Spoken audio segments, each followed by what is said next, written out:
We'll kick off and begin. Hi, everybody. Welcome to today's webinar, Leadership, Organizations and COVID-19. I'm Kate Kenny, Professor of Business and Society here at NUA Galway's School of Business and Economics and a member of the Whitaker Institute. And I'll be your moderator today. I'm very excited to be hosting this session. It has definitely been a topic that has been on my mind and the mind of friends and colleagues since March. We're very fortunate this afternoon to have three experts agree to join us, and I'm going to introduce them now. So first up, Ghazi Islam is Professor of People, Organizations and Society at Grenoble École de Management and a member of the Research Institute for Management and Economics. He has served as faculty at INSPER, Tulane University and the University of New Orleans. He is editor for the Psychology and Business Ethics section at Journal of Business Ethics. Ghazi's current research interests revolve around the contemporary meanings of work and the relations between identity, group dynamics, and the production of group and organizational cultures. Our next speaker is Jackie Ford, Professor of Leadership and Organization Studies at Durham University Business School. In Jackie's own words, she has had long-standing frustrations with much of the research on leadership, especially the absent recognition of power and identities. And through her research, she seeks to unsettle dominant understandings. Jackie's current interests include critical, feminist, psychosocial, and interdisciplinary approaches that recognize specific gender, wider diversity, and ethical dimensions, and the ways in which leadership research and practice impact on working lives. Our final speaker today is Dennis Tourish, Professor of Leadership and Organization Studies at the University of Sussex.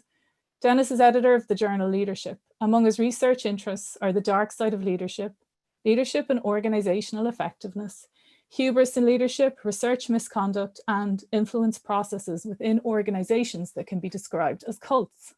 He has written or co-edited 8 books, including Management Studies in Crisis, Fraud, Deception, and Meaningless Research, published by Cambridge University Press in 2019, and The Dark Side of Transformational Leadership, published by Routledge in 2013.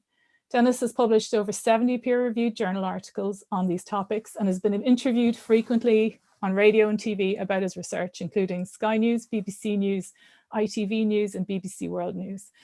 So a big welcome to you, Ghazi, Jackie, and Dennis. Just to note, Dr. Simon Western was also due to join us, but sadly has had to postpone, but we hopefully will welcome him to a future webinar. So just before I hand over to our first speaker, some things about our session. We're first of all going to be here for about an hour. A recording is going to be made and sent to you if you've signed up. And also, we'd like to hear from you during the webinar. So if you have a question for our speakers, please feel free to send it through the Q&A function. And we'll answer those at the end of the session. We're going to do our best to get to as many as possible.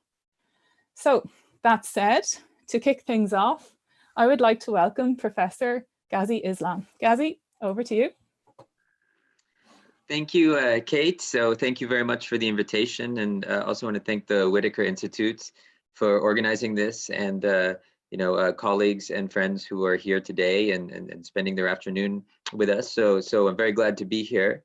I have to say at the same time, Kate, that when you first invited me, I was a bit hesitant about discussing leadership in this context, because although I've done a fair amount of research in the leadership area, I have to admit that the concept of leadership itself, it's always perplexed me and bothered me a bit.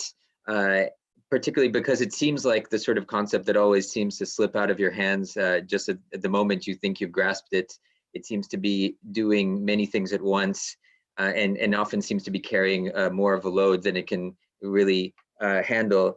At the same time, I think that slipperiness itself is an object of interest and maybe explains some of the generativity of the leadership concept in terms of academic research, but also public discourse. Some of the appeal of research on leadership comes from this. Leadership acts as a sort of lightning rod to explain everything in the social and political realm. It attracts things to it. Leaders make ideal scapegoats for social problems. They condense into single individuals and onto single bodies complex social problems. They produce in the person of a leader an illusion of some kind of extraordinary or superhuman powers. And I think we've seen recently some cases where those kind of powers are claimed. But at the same time, although those are illusions, because those illusions are themselves social forces that are acting in the political realm and in the social realm, or to put it another way, because they have a kind of performative force to them, then I think that imaginaries of leaders' powers can become self-fulfilling, and often leaders end up expressing or making real the powers that they claim, even when those are at the same time illusions. So there's a bit of a paradox in that idea. And so the emptiness of leadership, I think, is a source sometimes of its power. And I think that attempts to make leadership more well-defined or to make it more substantial can often paradoxically sort of diminish the power of leaders. So there's something a bit strange about the concept in that sense, that the more vacuous it becomes, sometimes it can become more powerful.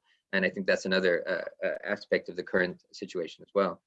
But that makes giving a critical account of leadership troublesome, because it means that we both have to invoke and pay attention to the concept of leadership. We have to give it our attention and sort of give it our power, and at the same time consider it a distance while critiquing it. And I think that's led to some love-hate relationships within the leadership domain. So we have on the one hand a whole history of what they call sort of romantic or great man theories of leadership, where we sort of imbue leaders with these great powers. And at the same time, that history is also paralleled by a history of attempts to knock down leadership from that pedestal, to talk about servant leaders, followers, projecting onto leaders, attributions of leaders, distributed leadership. So the history of holding leaders up has been paralleled with a history of sort of knocking them down within our own discussions. And I think we might have some of that today as well, if I can guess where it might go. So what I want to do for my time here is to take that kind of paradoxical quality of leadership and to develop it a bit, sort of riff on that theme. And I want to point to some directions that would be relevant regarding that issue in our current social and political conjuncture. And it will try to help inform some of the things that are going on now. So just as a background to the paradox I'm talking about, the time it first became evident to me that there was a problem with the notion of leadership was really not in the area of critical management studies, but more in the area of organizational behavior, where I started to think about leadership and ask myself the question of, is this a phenomenon around individuals? Is this an individual psychology field of study, or is this really a story about organizations? So on the one hand, there was all of this, perhaps a dominant leadership paradigm around individual personality traits, leadership styles, leadership competencies, data that was collected at the individual level.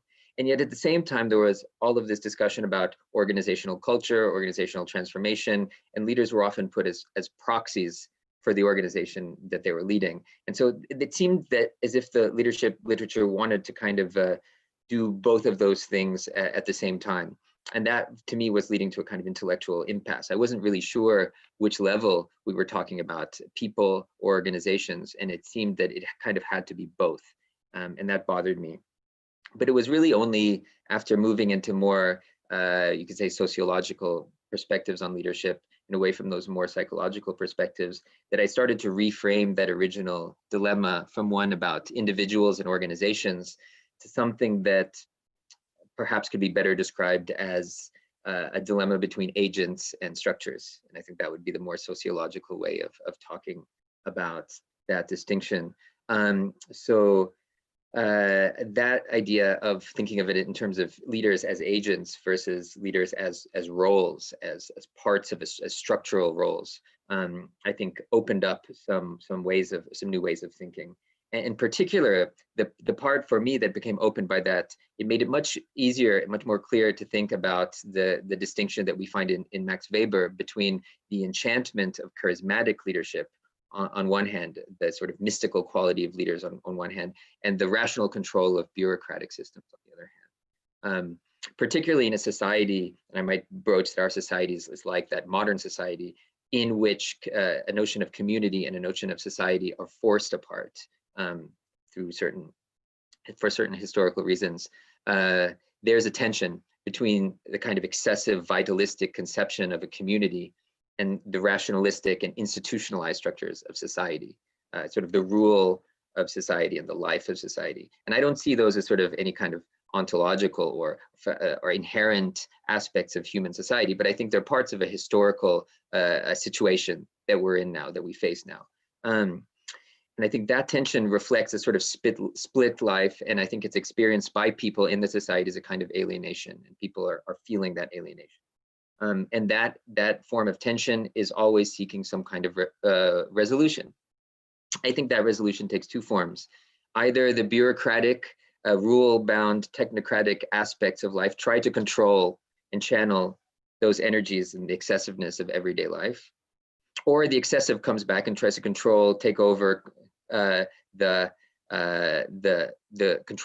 control systems and push away the institutional structures. And I think in normal times, which is maybe the times that we saw before, kind of the current maybe the last 10 or 15 years, I don't know when to date this, institutions both generate and domesticate social life. But sometimes those forces, those enchanted forces, can commandeer the institutions themselves. And that's when charismatic leaders come to stand for the people or everyday life. But I think that's an illusion, that's a displacement. The leader acts like one of the people, but is not one of the people. In this kind of society, the people, in a meaningful sense, have ceased to exist or don't yet exist. The leader is their substitute, and I think of this like a kind of zombie form, like a pet cemetery, that's something that comes back, but is not the same as it was before. It has a different sort of soul. And in an attempt to counter this excessive push, the institutions double down on their ruliness, and they lose any semblance of democratic expression, and they splice the polity between a soulless technocracy on the one hand and a kind of manic irrationalism on the other. And I think that's what we're seeing today. Concretely, let me point to two examples, and this maybe can anchor some of our discussion.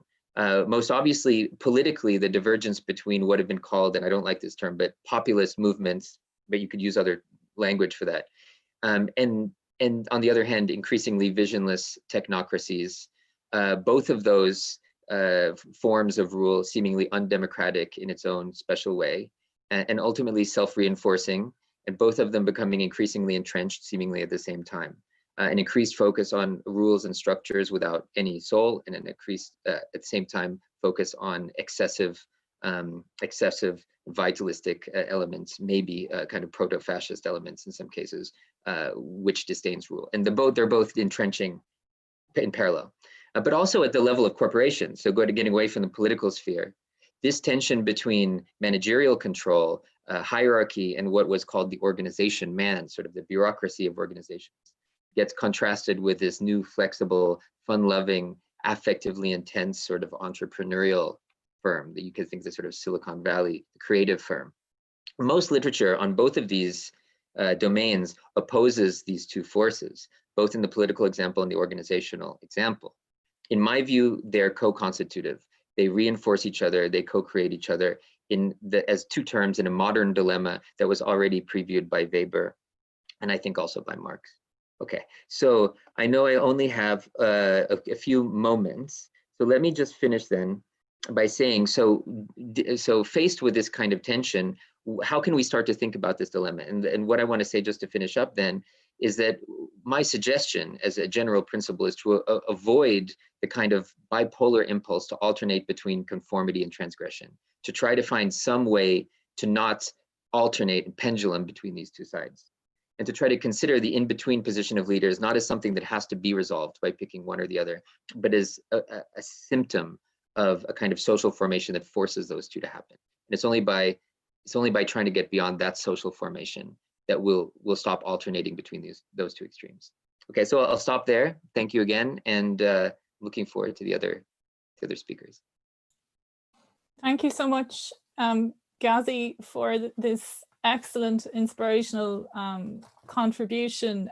Raises so many things around this issue, not least this condensation of imaginaries and how this gets projected onto leaders, how followers project and transfer various needs and aspects onto leaders. And it's obviously a key thing that we can't forget when we're analysing this topic, but also to delineate these two forms of organization, or these two kinds of formations we're seeing, the institutional hierarchy, bureaucratic form versus this more community-oriented, this notion of the people, whether they are yet to arrive or not, as transgressor.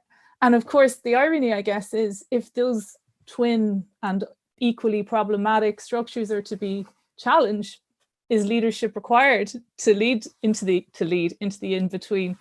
So really fruitful food for thought there. Thank you very much. Before moving on to the next speaker, if you've just joined us, welcome. And just to say, we're taking questions and through the Q&A function. So our second speaker, I'd like to welcome Professor Jackie Ford. Over to you, Jackie. Thanks very much, Kate. I've got a few slides just to, so you don't have to look at me.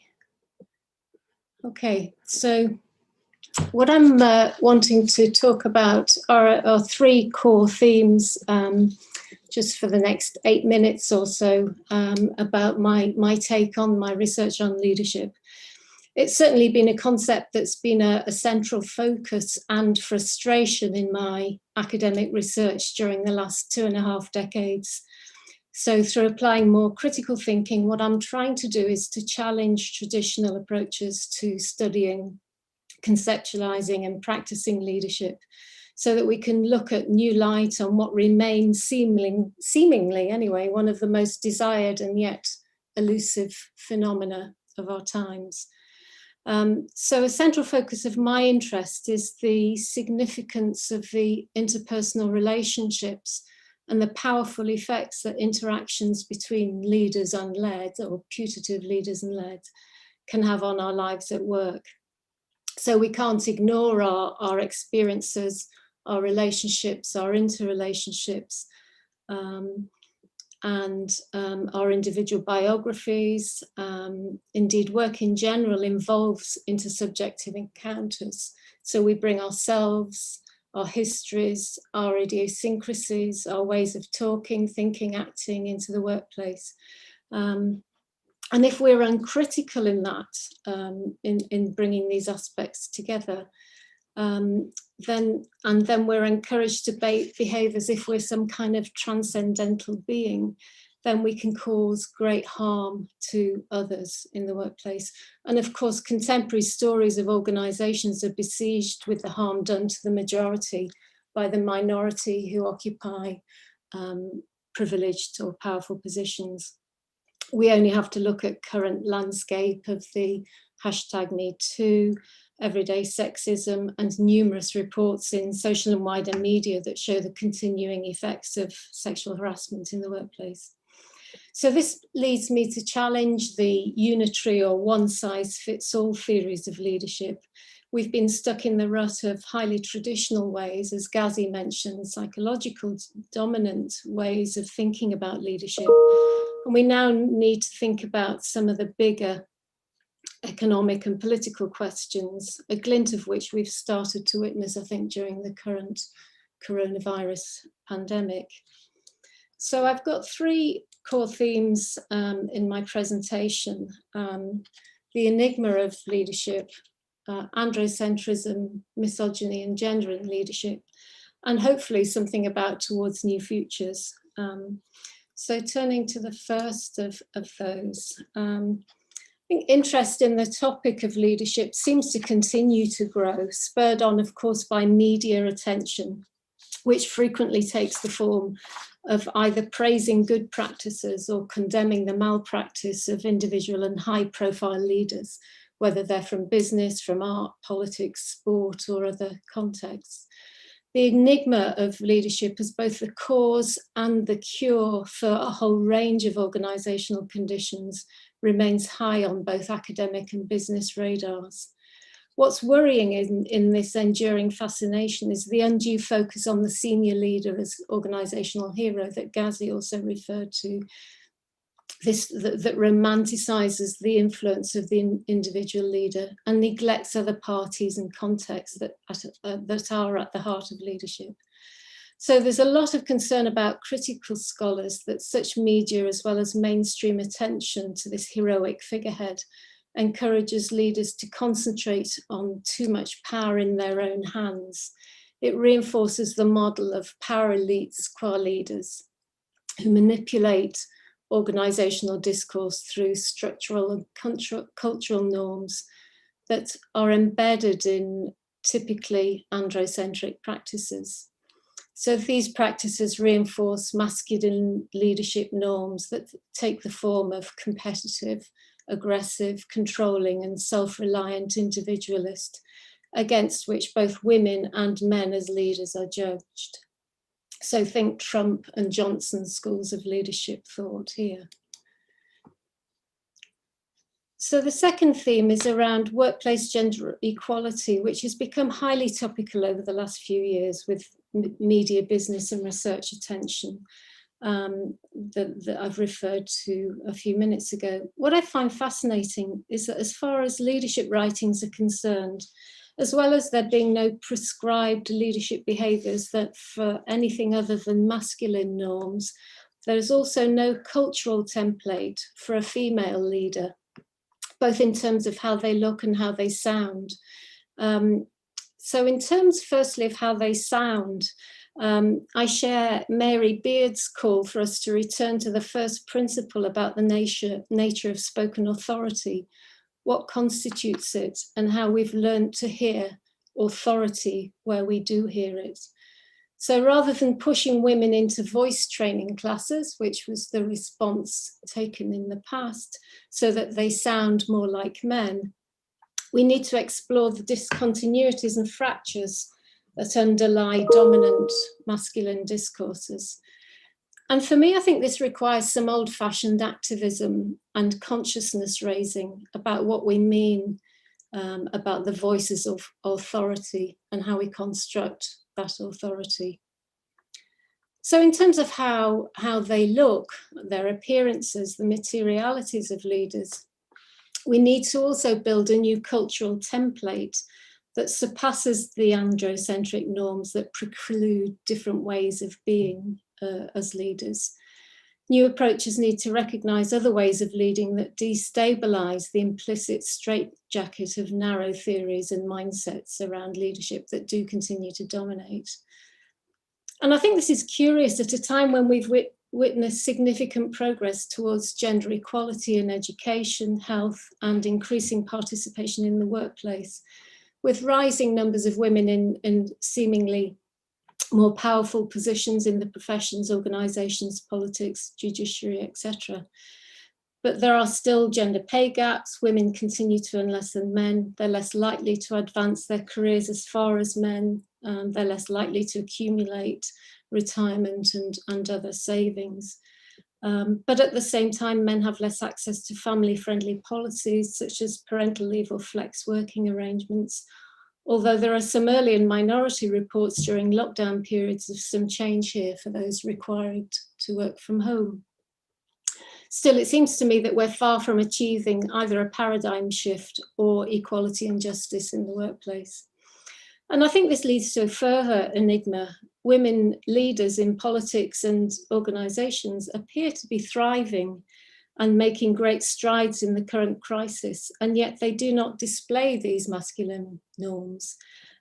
Colleagues including Alison Pollan, Sheena Vichani in Journal of Business Ethics, and Suze Wilson in the Leadership Journal special issue that Kate mentioned earlier, have, for example, written recently about Jacinda Ardern and other female role models who've not been constrained by the masculine norms that have hitherto dominated leadership practice.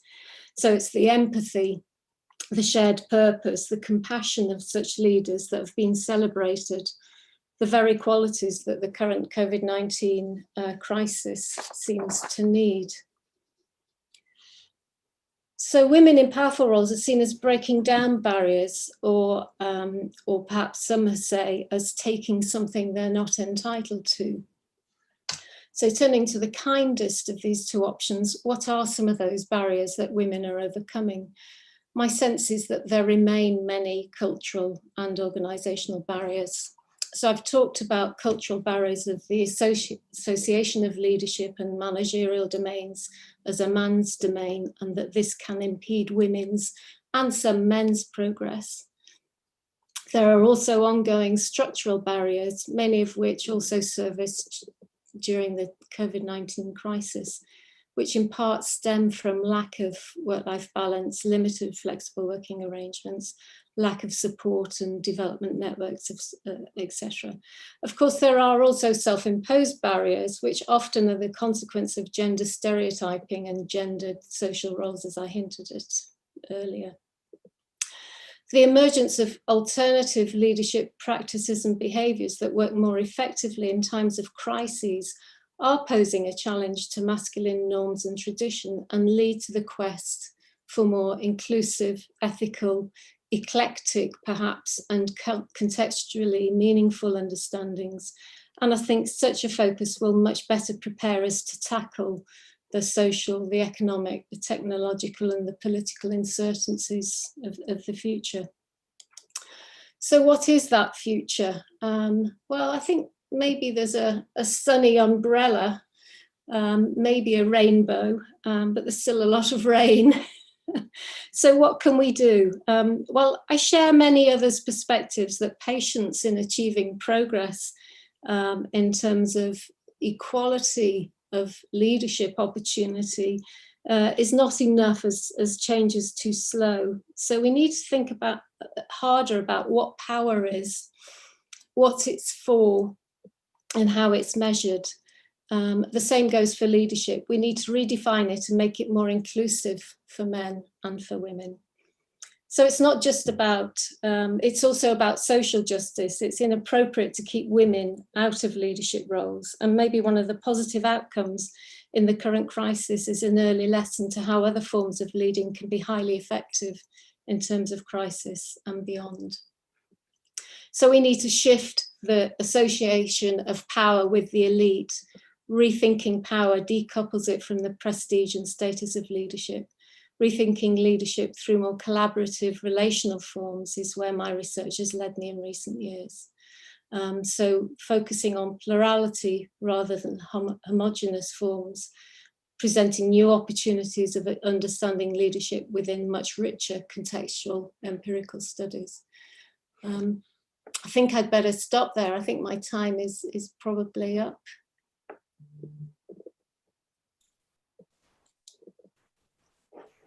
Thank you very much, Jackie. And for now, yes, but we'll be able to take up some of the points. I'm delighted that you've raised some of these absolutely pressing issues. And it's fascinating how these discussions around what is different about some of the feminine, in some cases, female leadership styles, even Mike Ryan, senior figure at the World Health Organization, who's leading a lot of the responses to the pandemic, and a graduate of NUI Galway, if I might add, has singled out this, what is happening with female leadership is exceptional in this pandemic from what the WHO are seeing in different countries' responses, for example, and is able to produce results that traditional, as you know, more masculine forms do not. So we'll be able to discuss some of these further in our time after our individual contributions. So on that note, just to pass over to our third speaker and welcome Professor Dennis. Hello, I lost you there, Kate. Are you finished? Okay. I am. I'll begin by thanking Kate and Courtney for inviting us all to this session and for organising it so nicely. It's a pleasure to meet with everybody and hear other people's ideas and the things that are important for them. I want to make 3 points essentially. The first is that what this crisis, the COVID crisis, has shown is that leadership is real, it exists, and whether it's good or bad, it matters for society and for organisations. And I say that because I've sometimes run into critical management scholars who argue that because leadership is frequently oppressive in its practice, or ill-conceived in terms of its theory, or romanticized in terms of eulogizing heroic figures, that we're doing something erroneous by actually referring to leadership at all. And I don't accept that. I think this crisis has brought that to the fore. Where it has raised legitimate questions is, of course, to knock on the head the idea that we can only talk about leadership in highly positive terms, which is the way that the conventional leadership academic literature tends to present itself. It presents, for example, these idealized models of leadership like transformational, authentic, servant, or whatever, talks about them in wholly glowing terms, and then supplements that with heroic narratives of individuals who are said to personify these particular characteristics. And I think that has been exposed as well as nonsense. And as I will argue in just a moment, perhaps more of that is to come. The second thing I want to do is to look at populist leadership and how that's manifested itself in this crisis. And flowing from that, raise a couple of issues about business leadership and how that might interact with populist leadership in the near future. This crisis struck at a time when a number of would-be populist or actual populist leaders held power in key countries. Obviously, Trump in America, to some extent Johnson, who's a little bit like a pale copy of Trump in the United Kingdom, people like Orban in Hungary, and the individual in charge of Brazil, whose name escapes me. And I think populist leadership has always attempted to climb on the backs of various discontents that people feel. In particular, this notion of relative deprivation, that when a population feels that it in general isn't doing quite as well as it should do, or as other people are in reality doing, forms of discontent develop that populist leadership have tried to take advantage of by creating, for example, an other community that can be blamed for the crisis and offering simple, radical solutions for it. And we've come through a period, we are in a period where as a result of the ascendancy of neoliberalism, there has been a grotesque growth and disparity of opportunity and wealth in a number of societies. Wealth inequality has grown enormously over the past years, and living standards, for example, in America have been stagnant at best and in decline in reality for many people as more insecure employment types come to the fore. Now, I would say that in that context, there's a number of things that I think we have seen here that populist leaders do. And the first thing is that what they have tended to manifest with striking consistency is what I describe as incompetent leadership, straightforward incompetent leadership, because populist leadership above all preys upon emotion and therefore a distrust of real evidence and real science as hardwired into any narrative that it might construct. To some extent, it's an evidence-free zone, and therefore it plays upon emotion in this sense. And we can see examples of this incompetence all around us in different ways. This idea, for example, that we should inject ourselves with bleach in order to cure ourselves of the crisis, or the president of Madagascar, who apparently claimed that herbal tea could cure the coronavirus, leading to queues around the block almost immediately. The other thing which I think has characterized a lot of this populist leadership around coronavirus is what I think of as denialist leadership. So normally if there's a crisis and populism is attempting to gain a hold, then there's a call for more strong man leadership. But that's quite difficult if you are the strong man who's already in power, because to say that we need more strong man leadership is to admit that you've made a hash of the whole enterprise and that maybe somebody else should take over. And that kind of humble narcissism is not known in the world of populist leadership. So again, we've had many examples of this. It's totally under control, said Trump. One day by magic, like magic, it will disappear. The UK government claimed that it had more than enough preparations lined up to cope with it, that it had adequate stocks of personal protective equipment for health service employees and the like, when it had nothing remotely of that kind in mind. I think populist leadership then has moved on often to what I think of as panic leadership, because suddenly they discover that you can't build a wall around a virus, that no wall will keep it out, that you can turn away as many migrants in the channel as you like, but still the virus will grow and develop. So then suddenly we have experts being called in to offer so-called expert advice. And this narrative that we're following the science, even though in many cases they aren't actually following the science, could be seen as a part of that.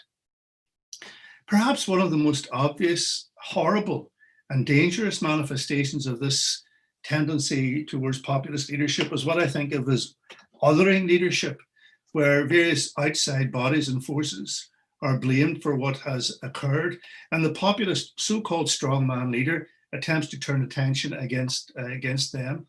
I'm not the only person to notice that as this crisis has worn on, Donald Trump more and more resembles Mussolini in the poses that he strikes physically, and perhaps in the language that he uses as well.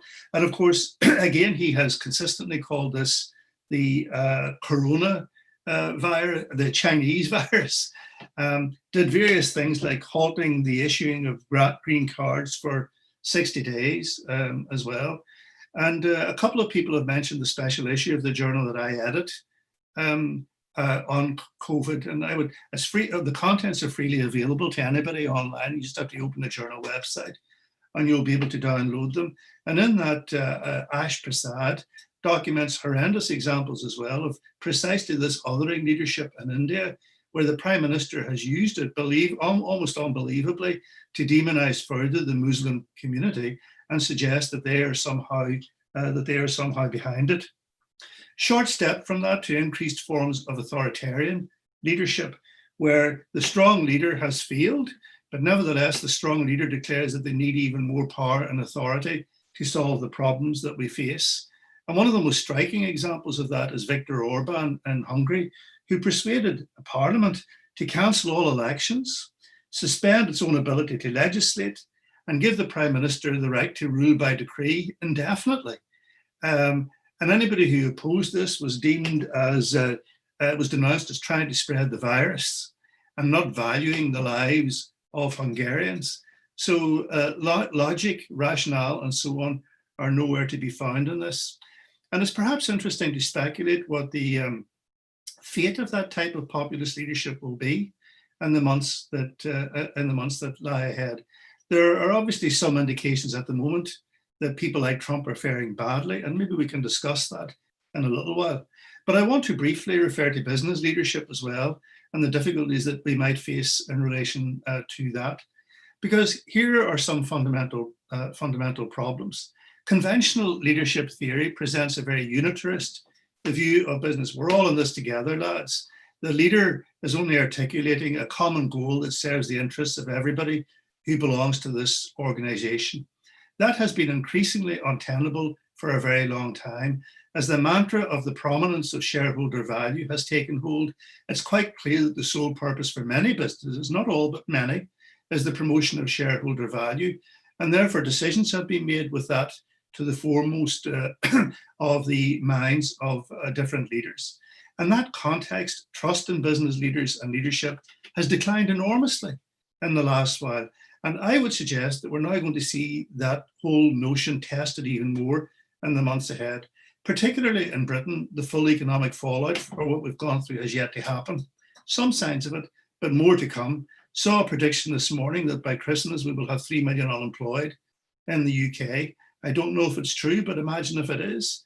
Then we're going to have an enormous growth of resentment on the part of many people who will feel hard done by if it is perceived that leaders have taken decisions, not even remotely pretending to take into account the needs of the broader population that they are ostensibly supposed to serve. Then it's entirely feasible that there will be even more cynicism and conflict directed at business. And it's at least theoretically possible that some of that discontent could revive different forms of populism or not. These are the challenging times in which we live. And at that point, having sketched out the problems but offered nothing in the way of solutions, I'll quit. Well, Dennis, that's a terrible way to quit, because it means you've left unanswered questions, which I know we're all going to be able to discuss now.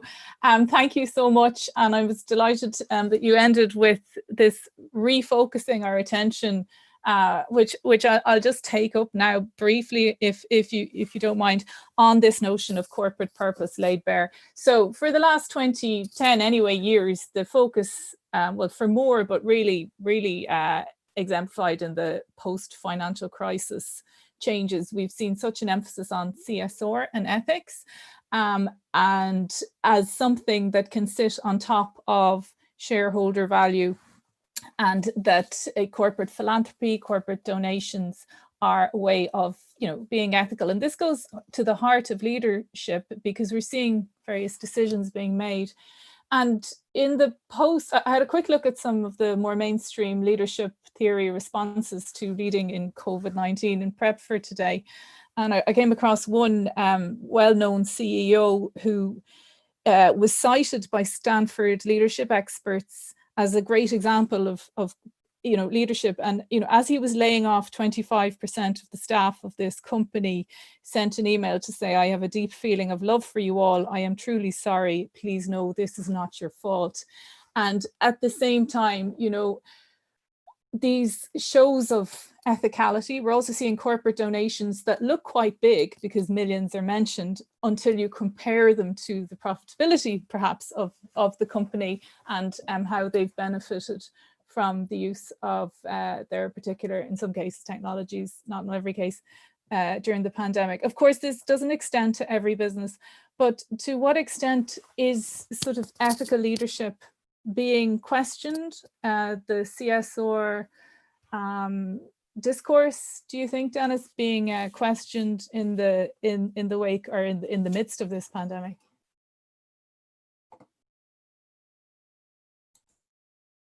Mute myself there. Okay.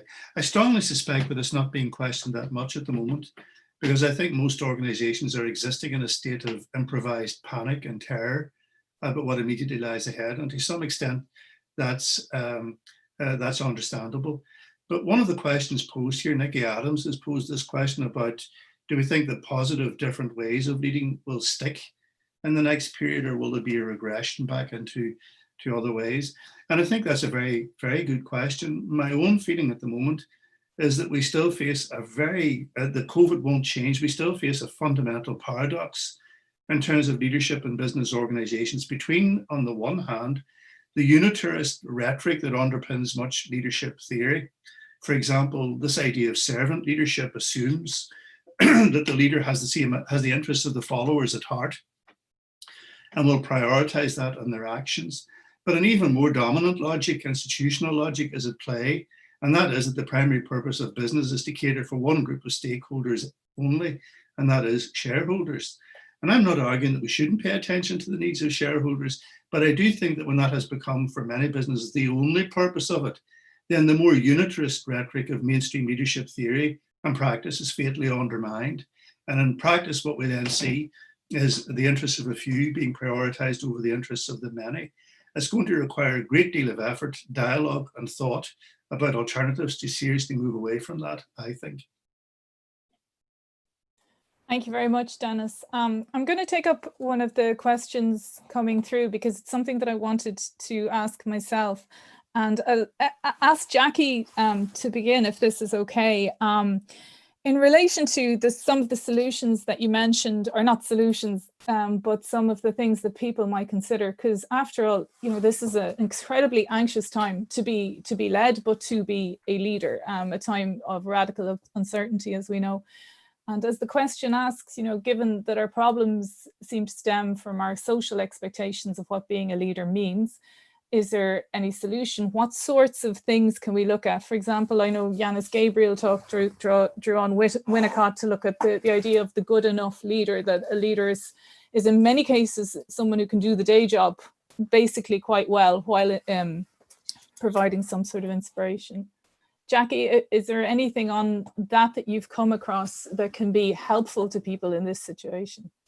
Yeah, I think that's a really interesting point, and I think the notion of the good enough leader is a very interesting one.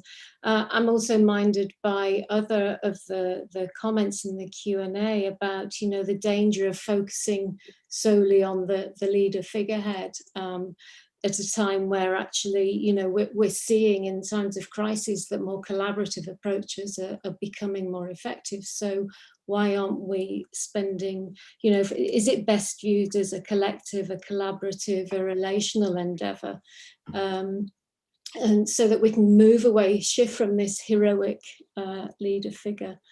And that's why I'm wary about substituting one dominant message with another, and to get others to reclaim their voice in that discussion as well. So I think, you know, calls for dissent, calls for more voices of non-leaders, followers, however we articulate them, to claim their voice and value their contribution. And I think when I draw on psychoanalytic theory through Jessica Benjamin's work, I'm trying to show that domination effect, but how important it is that recognition of other voices comes to the fore. And I think, you know, that's what the model that I think of leadership behaviours that we've witnessed in New Zealand and other places who seem to have been dealing quite well with the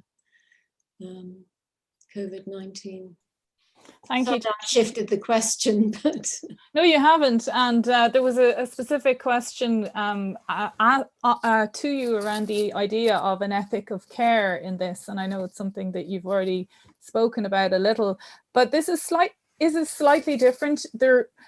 Female leadership hasn't had its moment, but the traits approach has been through. We've had a phase of looking at apparently feminine traits of care and empathy as to the fore in leadership, and then we had the sort of more transformational move of leadership or towards that. But as you mentioned, Pullen and Vachani's work on Ardern, they're saying, drawing on Luce Irigaray and others, that in fact this is a sort of almost a third space. This isn't a sort of a feminine leadership that reflects the masculine. This is breaking some new ground. This is something different that doesn't necessarily refer. And they talk about how Ardern is interesting in that she's both strong and has had to be incredibly assertive and definitive in addition to the care and the compassion, but done in her own way, if you like. And it also reminds me of what Ghazi was talking about in relation to the sort of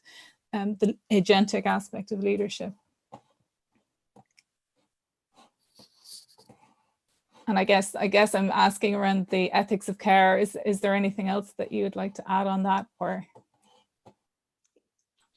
Well, I think certainly there is the issue around ethics of care, but I'm concerned about then developing a feminine set of characteristics that is in juxtaposition to a masculine perspective. And I think there's much more local, contextually specific requirements that, you know, have that collaborative relational dimension to it. So for me, that relationality is much more important than forever coming back to the dominance of the leader, because we reinforce a heroic figure in a different way. You know, Ardern has become another hero.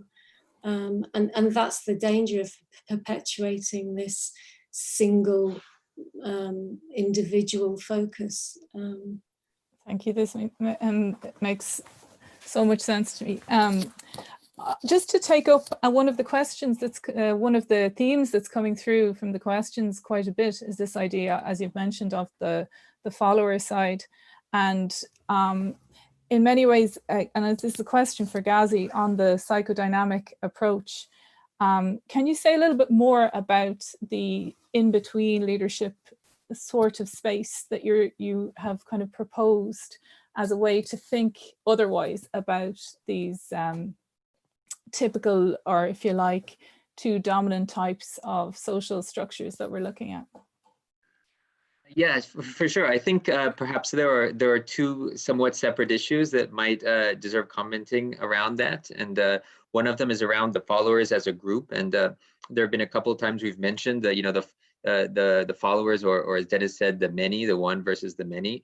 And I think one of the problems that we're facing today is that many is undefined in many situations, both at the organizational level, as organizations become sort of more fluid in terms of their boundaries, but also in terms of national borders and international organization. And so part of what the leader is doing is not only representing or standing for the many or leading the many, but also constituting an idea of the many that's different. And I think one of the reasons that nationalist leaders might have an advantage in this kind of situation is that it might be easier to draw on symbols and language that reinforce the many at the national level because of our historical legacy than to try to build a new sort of many on a cosmopolitan or a more inclusive way. So I think one of the challenges is to be able to try to build a polity that could have a leader. And so I think that gets to the second issue, which is about the in-betweenness of that. And it seems to me that vision of leadership would not be to deny the importance of leaders, but simply not to put the leader as either, on the one hand, an embodiment of the order or the structure, and to say that the social system has this leader as a top of it. Or on the other hand, is what we see, I think, with most populist leaders, is that they become the transgressive, the one that doesn't have to follow the rules, the one that sits outside of the system. And you can see, particularly in this sort of authoritarian leaderships, how they can alternate extremely quickly between being the law and order candidate and the one that doesn't care about law and order at all. And that kind of schizophrenic existence between order and transgression, to me, is symptomatic of the idea that that tension is trying to resolve itself on one side or the other. So as maybe a speculation, I'm thinking maybe one of the solutions to that is to think of a form of leadership which tries to maintain itself in the middle, tries to not resolve itself either into the question of order or transgression, but to have a sort of a sustainable middle, if that makes sense. It does, and relates to what Jackie has said on this. We have a question in the chat or the Q&A for Dennis specifically. Dennis, if you don't mind, the question is, while we have focused on leaders as potentially illusory, why are so few people critically interrogating the equally illusory nature of, in inverted commas, the science? Is this because faith in science is so total outside of academia?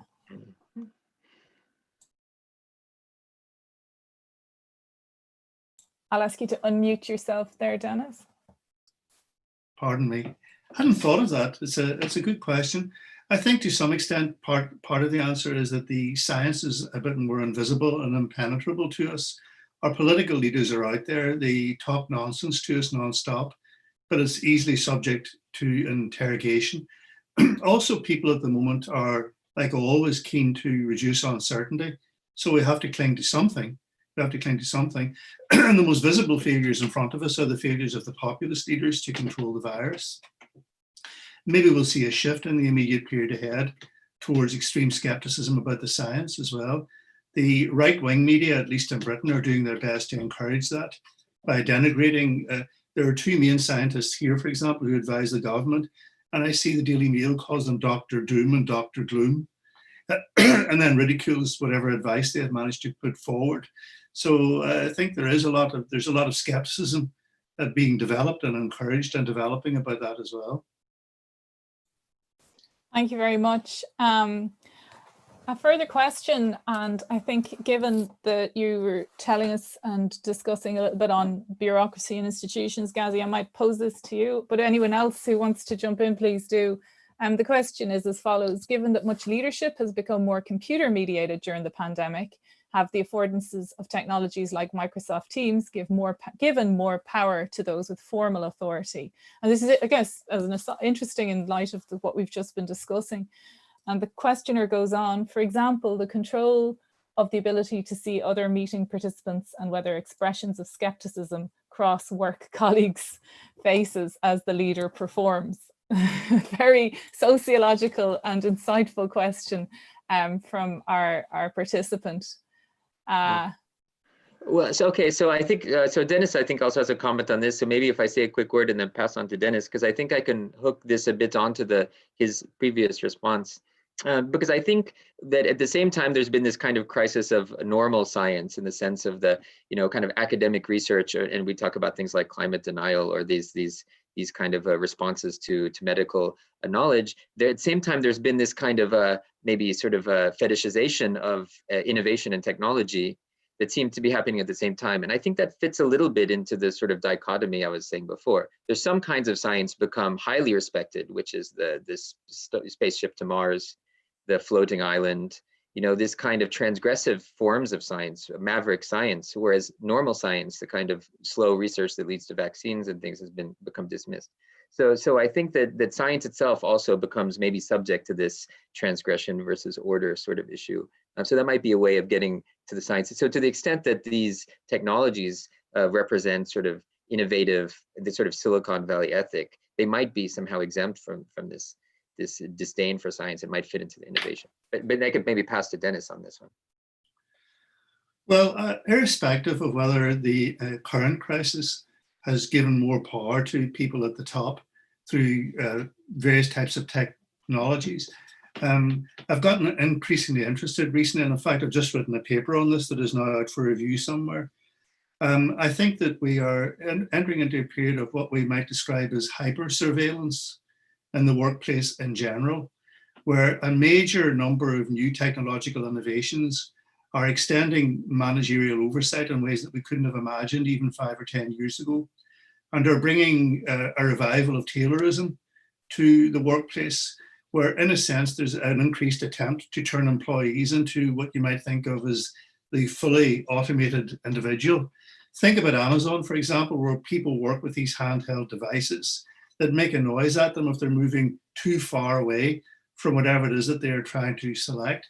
But think about how that technology is also being used to manage us, white collar labor, intellectual labor and the like. There was a huge row about a year ago when it was discovered that at the Daily Telegraph newspaper, for example, devices had been installed underneath journalists' desks that monitored how frequently they moved and whether they were therefore at their desk or away from their desk. Such a row that it had to be withdrawn, but it's indicative of a certain line of travel that we are entering onto in the immediate period. I read about an organization in America a little while ago where many of the employees had microchips inserted into their wrist that they could then use to open closed doors and things of that kind, but also to create a digital trace of where they were and what they had been doing and things of that particular kind. So I think the power imbalances that have existed in the workplace, in my opinion, are set to intensify radically and lead to new tensions in the period ahead. That's my take on it. Thank you very much, Dennis. Just one final question, and I think that is interesting in terms of what people have been asking and what we've been talking about in ways, and I think a number of the questioners have pointed to the dangers of reifying either any particular type of leadership, whether idealizing masculine, idealizing feminine. But in terms of where to move or what to do, I think one of the questions around psychodynamics notes that isn't the only solution to separate leadership from positional authority, develop true, in inverted commas, agency in corporate citizens, and put in place mechanisms to promote dialogic contribution. And what are the practical steps here? I'm not a leadership scholar, but the last time I encountered this was Gloria Steinem's account of the feminist movements in the 1970s and the incredible work done on the distribution of decision-making and the use of circle and other methods, also the transnational feminist movements and other solidarity movements. Are there any comments from our panel on other kinds of ways in which this diffuse agency, this move away from, I guess, the hierarchical, in order for decision-making to be more shared? Well, I think I draw on Jessica Benjamin's work, I think, in this regard, and some of the psychosocial theorizing. She argues that we're fundamentally social beings, that we crave social stimulation, affective interchanges from the beginning of our lives. And I'm finding that, you know, working from home, sitting in my study alone, watching people on Zoom and others is not providing me with that social stimulus that I've become so used to. And I know that others are feeling similarly. And I think we need that interaction and recognition from others to make sense of who we are and how we relate to each other. And for me, that has huge lessons in terms of contributions to making sense of and providing more interpretive potential to studies of leadership, so that we look at recognition, we look at intersubjective relations, we look at those sorts of networks that aren't necessarily just ordered in a hierarchical format, which is, upturning traditional hierarchical forms of leadership thinking. Another possibility is this. The American scholar Jerry A. Davis has been arguing for a while now that traditional forms of corporate organization in some respects are breaking down. He has some data which shows that the number of public corporations in America in the space of 10 years fell by half, something like half. And he has hypothesized that one of the other sides to the development of the technology that we're now seeing, robotic technology and so on, is that it's able to facilitate a move to smaller forms of organization where manufacturing in essence has become much cheaper. And it can be organized at that more local and distributed level without necessarily having to acquire a large-scale corporate form. Now, if he's halfway right about that, it means that there might be an opportunity ahead for different forms of organization to begin to develop. Organizations that don't necessarily replicate the old corporate systems that we've all become used to and where we have come to naturalize the idea that we have of the hierarchy. And there's always been these different alternative forms of organization that are around. But I would like to optimistically speculate that there might be greater scope in the next period for some more of them to make an appearance, with a consequent effect on styles of leadership. Thank you very much, Dennis. I could say a very quick word on that separation that you mentioned, because I think that that's an interesting question, because to me, it really repeats the sort of classical liberal idea of separation of powers, that you have a political leader of the formal government, and then you have cultural leaders, and you have a separation between spheres. And I guess part of what I was saying in the beginning is the idea that creates a tension, and that to me the real question underneath is the best sort of solution to try to maintain that tension in a productive way. And I think that would be kind of the liberal solution. Or is there some way to kind of maybe dialectically overcome the situation that led to that separation? Or is there another way to kind of move beyond that separation? And I'm not sure of the answer to that. It seems that the safest bet is to try to keep those spheres separate, the formal and the enchanted, the cultural, the political. It seems to me that's the safer bet. But I think we have to recognize that creates an instability that's always trying to come back, and it requires a sort of vigilance. And I think that's kind of the modern government predicament that we find ourselves in crisis in right now. Thank you, Ghazi. Unfortunately, it is coming towards wrap-up time. I'm surprised it's only been an hour. And yeah, I guess we started off talking about leadership, sort of ended up talking about getting rid of it altogether and other ways forward. What we do know, though, I suppose, is that what COVID-19, what the pandemic means in relation to leadership is as yet uncertain for each of us, as in various leadership roles we might occupy, but also as followers or citizens or employees or people who are led in certain ways. These things continue to make themselves apparent, and I guess as we progress through the changes, what I do know is that today's webinar has offered incredible amount of material for consideration and ideas and inspiration. I'm going to need to watch it back to fully appreciate the number of references and ideas. And so I want to extend a sincere thank you to each of our speakers for giving us their time and their thoughts on these matters. And also a massive thanks to the team at the Whitaker Institute here at NUI Galway, to Courtney and Angela. And also I just want to alert you to our next webinar in this series, which is coming up on November 19, Women, Work and COVID-19, the beginning of the end for gender equality. That's a question mark. Hosted by Dr. Lucy-Anne Buckley, and we're excited to say confirmed speakers include Professor Joanne Conahan, Sarah Louise Moore and Dr. Eben Joseph and Nata Devuri from here at NUI Galway. So I hope to see you then, and thank you very much everybody for coming along. Thank you. Thank you to all the participants.